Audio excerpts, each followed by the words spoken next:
What's going on, Washington fans? Welcome to Taking Command with Josh Taylor here on the YouTube channel. And I'm here to recap what was an exciting, messy, wasn't pretty, but they got the job done as Washington beats the Atlanta Falcons 19-13. A huge matchup when you take a look at the NFC playoff picture. Two teams that are in the hunt. Obviously, with the Falcons, the Bucks just lost to the Browns in overtime, of course. The NFC South doesn't have a single team with a winning record. And over here at the NFC East, every single team has a winning record now.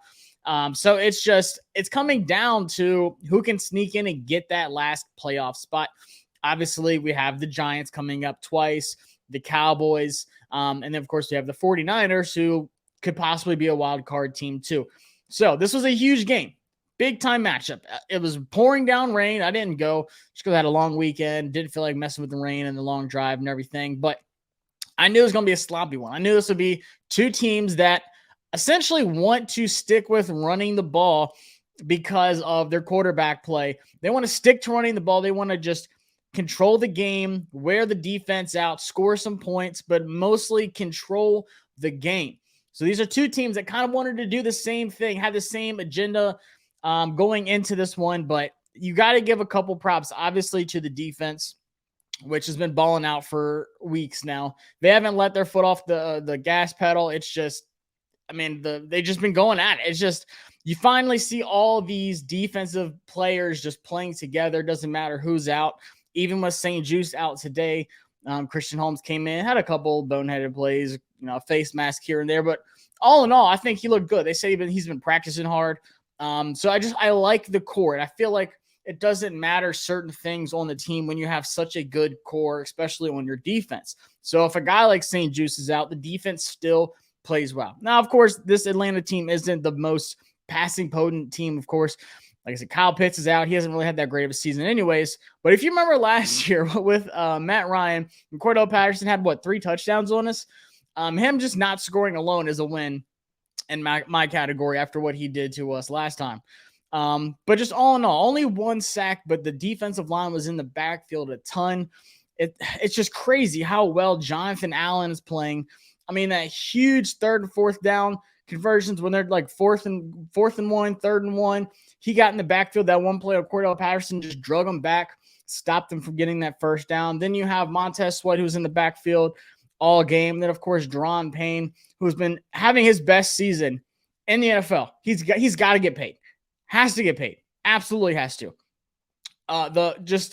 First off, he's in the backfield all game too, and then he gets that tip pass, something he does so well. He did that even back at Alabama, just getting his hand up. If you can't get to the quarterback, get your hand up and give some other guys behind you an opportunity to get the ball. And he does that. Kendall Fuller picks it off. Obviously, that was the nail in the coffin there to help us win that one. But also the offense, you got to talk about it a little bit. We saw some boneheaded Taylor Heineke plays. The triple coverage one, luckily it didn't come back to bite us, but that's one where you have to look at the situation. You have 2 guys underneath, Antonio Gibson and Curtis Samuel. They both can catch it, pick up 10, 15, maybe 20 yards. Samuel looked like he had more space.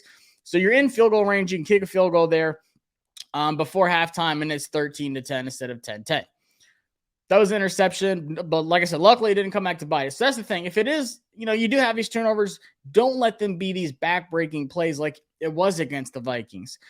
And as much as I hate on him and harp on him, y'all know how I feel about Heineke. It's not even just him, it's Wentz too. It's just sloppy quarterback play in Washington that we've dealt with our whole lives.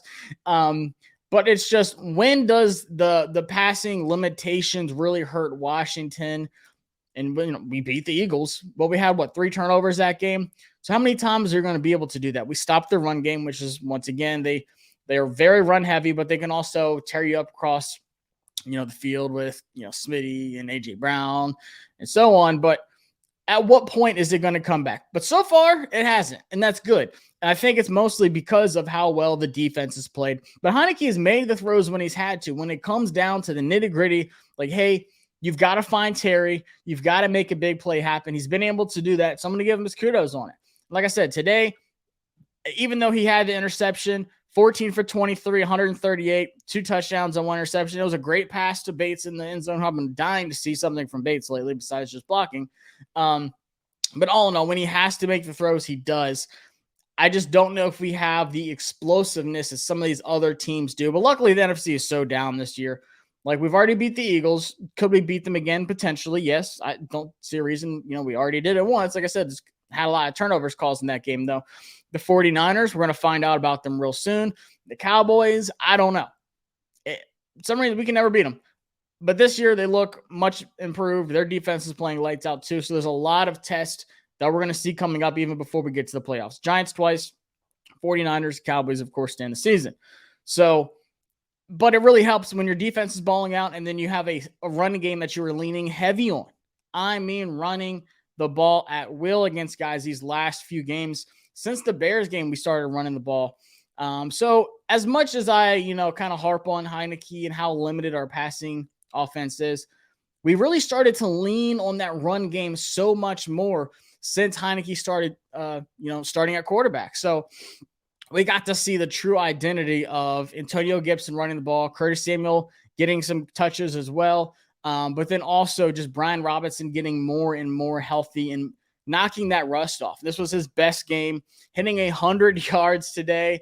I was watching the video just a second ago of him in the locker room and how, he looked emotional. He's like, as much as I've gone through since, what happened in August is just having the group of guys in that locker room that he just kind of went to and leaned on. They just really helped him along this way. 18 carries for 105 yards, a 5.8 average. And then, of course, he has 2 catches for 20 yards in that touchdown where he just bulldozes a guy over. That's the Brian Robinson I watched at Alabama, just plowing guys over, especially that playoff game against Cincinnati. That was probably my favorite Brian Robinson game.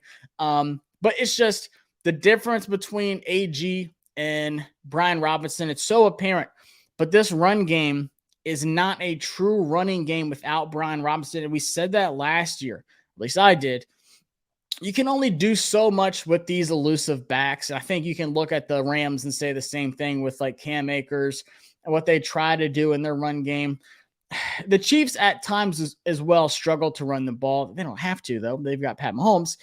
But it's just in today's NFL, it's kind of hard. As much as it is a passing league, you still need to run the ball. And you don't have to have a Derrick Henry or a Nick Chubb, but it shows you how much those kind of guys help your offense. But when you have these elusive backs that can't, get those tough yards, those 3rd and 3s, if you go for on 4th down, 4th and 2, 4th and 3, something like that, those one-cut guys don't always get the job done. Sometimes you need those guys that can lower the shoulder, get the extra yards, and every now and then he's going to be able to find the hole in one. He had a 21-yard run today, and I've seen him break some long ones, like I said, in college, and I think those are still coming as he gets healthy. He's going to find opportunities to get that 50, 60, 70-yard run. So just super happy for Brian Robinson. Love B-Rob and just all that he's gone through. And you can really see that he's coming back to his natural self. So love what he's doing with Antonio Gibson, who's getting, more special teams reps on returns, but then also using him how he should be used, still running the ball. He had 9 carries today. Brian Robinson had the load at 18. That's what they want to do. They want to mix in some Curtis Samuel. They want to mix in a little bit more Antonio Gibson, but they want Brian Robinson to set the tone as that true running back. And that's why you draft a guy like that who spent so many years at Alabama, but still only started that one season. So he still has all those fresh tread on the tires. He's not worn out. He's not, just beat down as a running back as some of these other guys are, because we know the running back lives just aren't what they used to be. But then also in the receiving game, Terry McLaurin, as reliable as he can be. John Bates finally showed up, like I said. We need more, though. We need some kind of threat, and it just comes in spurts. And Atlanta has a good secondary. Obviously, A.J. Terrell, one of the top corners out there, young, thriving corner. I think he's arguably the top 5. He was the best corner last year in all of the NFL. He was locked down last year. I think he's hands down a top 5 corner in the NFL today. But they don't really have much of a pass rush. Didn't really cause any threat to us in the pass rushing game. That's something they're looking more towards. They've just missed on the draft so many times when it comes to getting a pass rusher. But we just need more out of this passing game. There's going to come a time, and I don't want to be the guy that finds something negative, but you have to, because you're going to look back and you're going to say, we knew this the last few weeks, and it's Colts game, Green Bay, Packer game, the Vikings game, you name it. There's been times where you just need more of a passing threat. So I'm not trying to be negative, but it's just, there's going to be a point where you have to throw the ball. I don't see a way that we beat San Francisco 49ers without a, reliable passing game. We can't turn the ball over against that defense. And we can't just expect to put up 176 yards rushing like we did it with the 4.8 average against that team. I think defensively, we can slow down the run like we did most of this season. I think we can make Jimmy G throw some bad throws here and there. They kind of have a similar blueprint to us with, Christian McCaffrey in the backfield, the things he can do, kind of like Antonio Gibson. Obviously, I think McCaffrey's the better back. But it's just a lot of similarities, tough defense. But you have to have a passing game. You can't have your leading receiver be Terry McLaurin, 4 catches, 48 yards. And then second's John Bates, 3 catches, 24 yards. It's just not going to get it done in the playoffs. You're not going to be able to hold every single team to 13 points. And it was almost 2019. Luckily, it wasn't. Our defense got the stop. They came up and did what they're supposed to. Obviously, Sly's big extra point miss could have come back to haunt us for sure. A couple plays, like I said, ending the half that way when you were in opportunity to get that field goal, which in a low-scoring game like this would have been crucial. Same with Ron Rivera's, not calling timeouts and the clock management. I've talked about it way too much on this channel, honestly. It's just come back. These are the small things you have to tighten up as you get down to the stretch. I want to sweep the Giants. I want to beat the Cowboys. I want to beat the 49ers. I want to beat the Browns.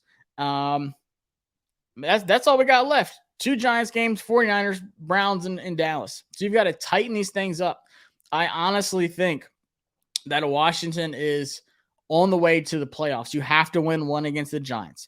That's what I'm saying. You have to get these things right. You got to be playing your best ball. And you can't be so dependent on the defense because there's great offenses in this league. This is an offensive league. They're going to put up points. Like I said, you're not going to hold everybody to 13 points. But still super proud of this team. Like I said, Heineke, I'm going to give him his roses whenever I can. I'm going to harp on him whenever I can't. He did enough today, made the throws when he had to. That Bates throw was good. Got to take back that interception. Take what the defense is giving you. Get the smart play. Know the situational football that's being played. But still, great game. I'm not even going to talk about the Sean Taylor stuff. Still, for me, just honoring him is awesome. I love what they did today with the stickers and everything. Can't even put into words how much Sean Taylor meant to me. That was my legit idol growing up. I remember when he died, I was on the bus. I think it was 7th grade. I just remember bawling my eyes out when I heard right before I got on the bus that something happened to him and he died. And that was the guy I looked up to my whole childhood. And still, that's the guy that gave me the passion for this team and for this game of football. Because biggest regret in life is not playing football. Just because I played baseball and tore my body up. But the biggest regret was not playing football, but I still had so much passion and love for this game. And it came from growing up watching these guys like Sean Taylor, Santana Moss, Clinton Portis, Chris Coley. I mean, I'm a 93 guy, so almost 30 years old. But that was my prime as a fan. And I cannot tell you how much Sean Taylor meant to me every time. I mean, I remember going to the jersey retirement last year.